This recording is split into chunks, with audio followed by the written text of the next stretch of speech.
Yun, Customicals po, meron tayong client ngayon. Yung client natin ay meron siyang business na sound system. Yun, ginawan ko siya ng digital or gadget na naka-victorize. Yun, yan, dito na tayo sa kanyang button sa sound system. Hindi yung sistema pa down, ha? Iba rin yun. Ibang sistema rin yun. Yun.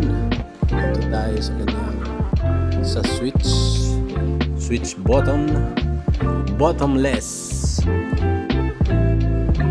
Kaya nga pala, yung una ay hindi pa tayo makabili ng mga gadget, no? BCD pa at Betamax. Ngayon ay pwede ka nang makapag sound system ng gamit mo ay cellphone at mga gadget. Yung bold nga, hindi ka makapanood kung wala kang CD.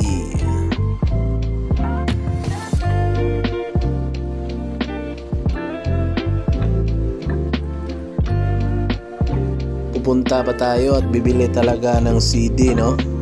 Ngayon ay pwede nang maka-download sa cellphone mo kung meron kang wifi sa cellphone mo. Basta't may internet yung computer mo at cellphone, pwede na. Iba talaga ang teknolohiya.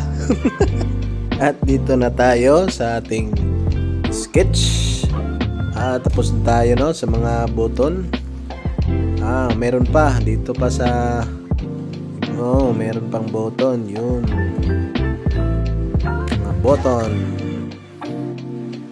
Ngayon, iba na talaga mga gadget ngayon, no?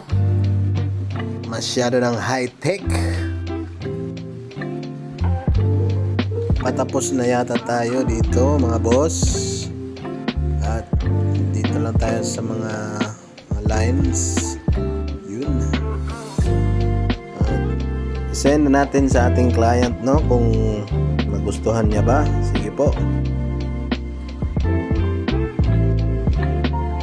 At dito na, pinagawa niya ng mga ibang design, boss, no? Kaya gusto ng client natin ay maging simple lang. At ngayon ginawa na natin ng second logo. Yun, mga boss, no, dapat talaga ay customer lang ang may gusto, hindi yung ikaw lang ang may gusto sa yung mga edit. Yun, dapat talaga ay mag-coordinate ka rin sa mga client mo.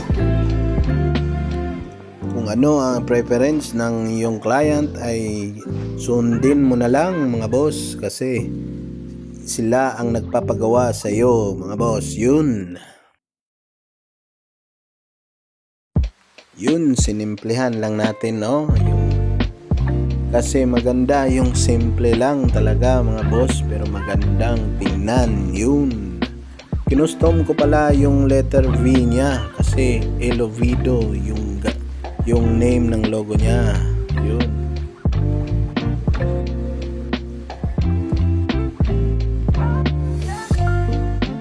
At ito na po ang logo niya, mga boss.